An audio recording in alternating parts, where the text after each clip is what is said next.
নমস্কাৰ মোৰ মৰমৰ বান্ধৱীসকল, আশা কৰোঁ আপোনালোক সকলো ভালে আছে। যদি আপোনালোক আত্মসহায়ক গোটৰ সদস্য হয় তেনেহ'লে আপোনালোকে এই ব্লগটি শেষলৈকে চাব। আপোনালোকক এটা কথা মই জনাব বিচাৰিছোঁ, আপোনালোকে এইটো কথা জানিবই লাগিব, জানিলে আপোনালোকৰ কাৰণে ভাল হ'ব। মুখ্যমন্ত্ৰীৰ মহিলা উদ্যমিতা অভিযানৰ যি প্ৰপত্ৰ পূৰণৰ পাছত এতিয়া জমা লোৱা হ'ব 3, 4, 5 তাৰিখে, তাৰ সৈতে আপোনালোকে কি জমা দিব লাগিব।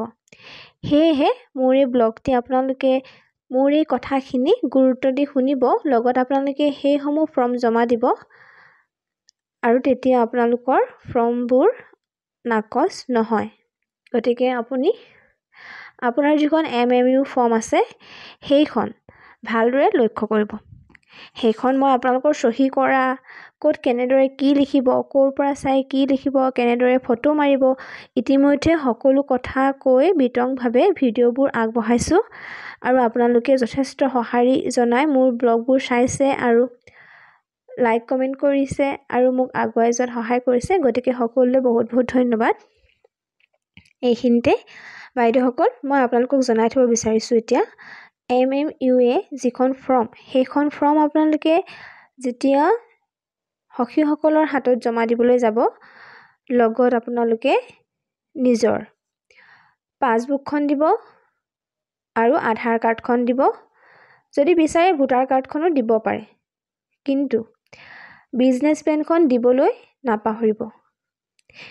অৰ্থাৎ আপোনালোকে যিখন MMUA অৰ্থাৎ মুখ্যমন্ত্ৰীৰ মহিলা উদ্যমিতা অভিযান আঁচনিৰ কাৰণে ফৰ্মখন ফিল আপ কৰিছে, পইচা 10,000 পাবৰ কাৰণে, তাৰ লগত আপোনালোকে সেই 10,000 পইচাটো পাই যোনটো কাম কৰিম বুলি ভাবে, অৰ্থাৎ বিজনেছ পৰিকল্পনা বুলি যোনখন কৈছে, ব্যৱসায়িক পৰিকল্পনা, বিজনেছ প্লেন, সেইখন আপোনালোকে দিব লাগিব।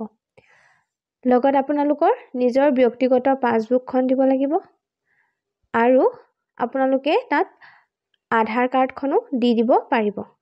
নিদিলেও কোনো কথা নাই, দিব পাৰিব, দিলেও কোনো কথা নাই, আপোনালোকে দিয়ে যদি দিও দিব পাৰিব। লগত আপোনালোকৰ ভোটাৰ কাৰ্ডখন যদি বিচাৰে দিব পাৰিব, সেইটো আপোনালোকে দিলেও দিব, নিদিলেও সেইটো আপোনালোকৰ লগত কথা। তেনেহ'লে আপোনালোকে ইতিমধ্যে গম পালে কি জমা দিব। ফৰ্মখন দিব, যিখন গুলপীয়া ৰঙৰ ফৰ্ম আছে, ফৰ্মখনৰ লগত আপোনালোকৰ গোটৰ গোটেই কেইগৰাকী সদস্য একেলগে এটা ফাইলত জমা কৰি দিব।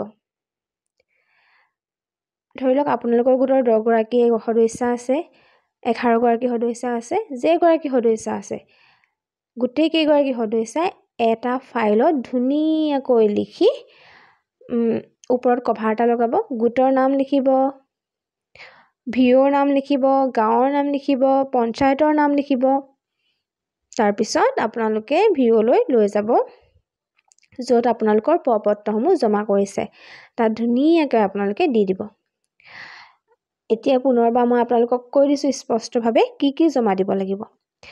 MMU ফৰ্মখন দিব, লগত বিজনেছ প্লেনখন দিব, ব্যক্তিগত বেংক একাউণ্টখন দিব, আধাৰ কাৰ্ডখন দিব, ভোটাৰ কাৰ্ডখন দিব। সেইখিনিয়ে হৈ যাব। আপোনালোকে যদি বিচাৰে আধাৰ কাৰ্ডখন, ভোটাৰ কাৰ্ডখন নিদিওঁ তেনেহ'লেও হ'ব, কিন্তু MMU যিখন গুলপীয়া ৰঙৰ ফৰ্ম আছে, সেইখন ফৰ্মৰ লগত আপোনালোকে বিজনেছ প্লেন যোনখন হয় আৰু আপোনালোকৰ বেংক পাছবুকখন দিবলৈ কেতিয়াও পাহৰি নাযাব। আৰু এটা কথা আপোনালোকক জনাই থ'ব বিচাৰিছোঁ, আপোনালোকে আপোনালোকৰ ফৰ্মখন চাবচোন। সেই ফৰ্মখনত যে লিখা আছে ঘোষণা বুলি লিখা, তাতে আবেদনকাৰীৰ স্বাক্ষৰ বুলি লিখিছে, চিগনেচাৰ অফ দ্য এপ্লিকেণ্ট। এই যে তলত নামটো লিখিবলৈ দিছে, তাত যিজনে ফৰ্মখন ফিল আপ কৰিছে তেওঁ লিখি দিব পাৰিব। আৰু আবেদনকাৰী স্বাক্ষৰ বুলি যে ওপৰত খালী ঠাইডোখৰ আছে, তাতেই তেওঁলোকে চহী কৰিব। অৰ্থাৎ এইখন যদি মোৰ ফৰ্ম, তেনেহ'লে যিখন ঘোষণা বুলি লিখা আছে তাৰ তলত আবেদনকাৰী স্বাক্ষৰ ওপৰতহে মই লিখিম। তাৰিখটো লিখিব, যোনটো তাৰিখে প্ৰপত্ৰখন ফিল আপ কৰিছে, স্থান লিখিব, গাঁওখনৰ নাম লিখি দিলেই হ'ব। তেনেকৈ আপোনালোকৰ সংকল্প পত্ৰ 1 আৰু 2 ইতিমধ্যে মই আপোনালোকক জনাই দিছোঁ। তাৰ মানে এই চহীখিনি আপোনালোকৰ বহুত প্ৰয়োজনীয়। যেতিয়া আপোনালোকক নথি-পত্ৰবোৰ ল'ব তেতিয়া তেওঁলোকে অৰ্থাৎ আপোনালোকৰ সখীসকলে এইখিনি ডকুমেণ্ট আপোনালোকৰ পৰা চাইহে জমা ল'ব। যদি আপোনালোকে এই ফৰ্মখন এইখিনি ডকুমেণ্ট ফিল আপ কৰি ভালদৰে নিদিয়ে তেনেহ'লে আপোনালোকে কি হয় নাজানো, কিন্তু এইখিনি ডকুমেণ্ট আমাক অৰ্থাৎ অফিচৰ পৰা এইটোখিনি চাই ল'বলৈ দিছে। গতিকে আপোনালোকে যেতিয়া ফৰ্মখন জমা দিব লাষ্ট আৰু ঘূৰাই নাপায় ফৰ্মখন, সেইটো কাৰণে একদম সকলো ক্লিয়াৰ কৰি জমা দিব। সংকল্পপত্ৰ এখন আছে, তাতে আপোনালোকে যদি চহী কৰিব বিচাৰিছে তেনেহ'লে অসমীয়াত লিখি থকা কথাখিনি পঢ়ি ল'ব। যদি আপোনালোকৰ সৰু ছোৱালী আছে তেনেহ'লে ডাঙৰ হ'লে পঢ়াম বুলি আপুনি ইয়াত স্বাক্ষৰ কৰিব লাগিব। যদি আপোনাৰ সন্তান জন্ম হোৱা নাই, ভৱিষ্যত যদি সন্তান জন্ম হয় সেই সন্তানক পঢ়াম বুলি আপোনালোকে স্বাক্ষৰ কৰিব লাগিব। অৰ্থাৎ দুটাতকৈ অধিক সন্তান জন্ম নিদিওঁ বুলিও আপোনালোকে ইয়াত চহী কৰিব পাৰিব। অংগনবাড়ী কেন্দ্ৰত পঢ়াম বুলি চহী কৰিব লাগিব। এইখিনি আপোনালোকে পঢ়ি ল'ব। তাৰপিছত আপোনালোকে আবেদনকাৰী স্বাক্ষৰ তাত স্বাক্ষৰ কৰিব। সেইটো গম পাইছে, কিন্তু য'ত কৰিব লাগে তাত আপোনালোকে কিন্তু স্বাক্ষৰ কৰি দিব দেই। আপোনালোকক এইখিনিতে আৰু এটা কথা মই জনাই দিওঁ, যদি আপোনালোকৰ সন্তান 13 বছৰৰ ওপৰৰ হ'ল আৰু আপোনালোকৰ সন্তান ডাঙৰ হ'ল তেনেহ'লে আপোনালোকে এই সংকল্পপত্ৰ 2খনত কিন্তু চহী কৰিব লাগিব। আৰু যিসকলে 17 নম্বৰ সন্তানৰ সংখ্যা, যদি আপোনালোকৰ সন্তানৰ সংখ্যা কিমান আছিলে লিখিছে, তাত বিদ্যালয়লৈ যোৱা কন্যা সন্তানৰ সংখ্যা যদি 1 লিখিছে, অৰ্থাৎ 3 পৰা 14 বছৰ বয়সৰ ভিতৰৰ সন্তান আছে, তেনেহ'লে আপোনালোকে বাধ্যতামূলকভাৱে এই সংকল্পপত্ৰ 1খন পূৰণ কৰিবই লাগিব, ফিল আপ কৰিবই লাগিব। বুজি পাইছে?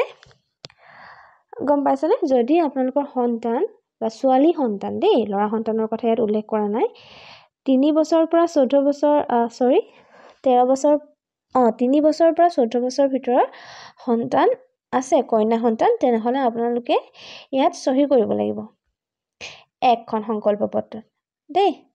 তেতিয়া আপোনালোকে 19 নম্বৰ ঘৰখনতো ইয়েছ বুলি আপোনালোকে চহী কৰিব লাগিব। আপোনালোকে এখন পঢ়ি চালে গম পাব। এইখিনি মই বিতংভাৱে কৈ নিদিওঁ, কিন্তু আজি মই আপোনালোকৰ এই ব্লগটিত এইটো কথা জনাব বিচাৰিছিলোঁ যে আপোনালোকে কি জমা দিব লাগিব। তেনেহ'লে আপোনালোকে ইতিমধ্যে গম পালে MMU ফৰ্ম গুলপীয়া এখন আপোনালোকে জমা দিব লাগিব। সেই গুলপীয়া ফৰ্মখনৰ লগত আপোনালোকৰ যিখিনি চহী আছে চহীখিনি কৰি দিব লাগিব। চহীখিনি কৰাৰ পাছত আপোনালোকৰ ফটো যিখন GPS কেমেৰাত মাৰিছিল সেইখিনি লগাই দিব লাগিব।